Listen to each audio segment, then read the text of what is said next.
review content for a major social media platform. I was told to flag empty videos, but I think I just flagged my own death.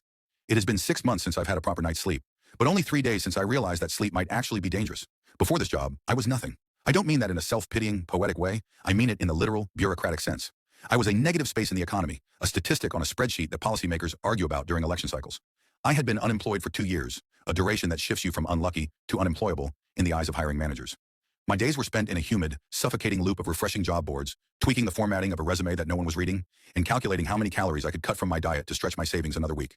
The silence of my apartment was immense weight on my shoulders. I lived in a box in a city that was too loud, surrounded by millions of people, but utterly isolated. When you don't have a job, you lose the right to the rhythm of the world. You don't have weekends. You don't have after work. You just have time. Vast, unstructured, terrifying amounts of time that you have to fill with the performance of looking for work so you don't collapse under the guilt of existing. That was the mindset I was in when the recruiter reached out. It wasn't a LinkedIn message or a standard email. It was just a direct phone call on a Tuesday afternoon. I didn't recognize the number, but I answered it because desperation makes you reckless.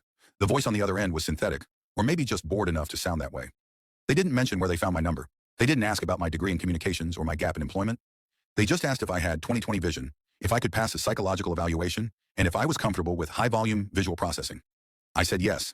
I would have said yes if they asked if I was comfortable disposing of nuclear waste with my bare hands. The interview took place in an office park on the edge of the city, one of those soulless glass cubes that looks like it was generated by an algorithm. The firm was a third-party contractor, the kind of nameless, faceless entity that exists solely to absorb liability for the big tech giants. We all know the platform. It's the one everyone uses, the one that eats up 4 hours of your day scrolling through dances, recipes, and political rage. But the platform doesn't do its own dirty work. They hire companies like this one to filter the sewage before it reaches the users. The hiring manager didn't look me in the eye. He was a man composed entirely of beige tones. Beige suit, pale skin, sandy hair, sitting in a room with white walls and a humming fluorescent light. The job is content moderation, tier 3, he said, sliding a contract across the desk that was thicker than a novella. You aren't dealing with copyright claims or nudity. You are the filter for the extremes. He explained the parameters. Most moderators look for violence, hate speech, illegal acts. We would see that, yes. But our specific team, the night shift of the algorithm, had a secondary directive. We were to flag content that was classified as null. Null, I